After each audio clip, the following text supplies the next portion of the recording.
গুড্ডু হলো ওর জন্য ডিম আনছে স্কুল থেকে। হ্যাঁ আমি বলেছিলাম যে এবার থেকে ডিম দিলে আমার জন্য আনবি। কেন তোমার জন্য আনবে কেন? তুমি কি করছি খুকি নাকি মানা?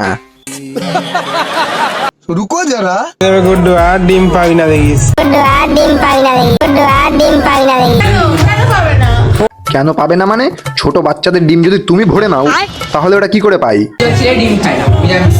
তাহলে আমার ও জন্য তাহলে তো ভালোই। আরো বেশি করে আনবি। হ্যাঁ আরো বেশি করে আনবি। শালা ডিম খেয়ে খেয়ে একটা মোটা ডিম হয়ে গেছে। যেমন চিকেন খেতে পছন্দ করি তেমন ডিম। দেখেছো শালা কি লোভী, সব সময় শুধু খাই খাই খাই খাই। মানে এক বাটি গু নিয়ে এসে দে তো, গু খাক।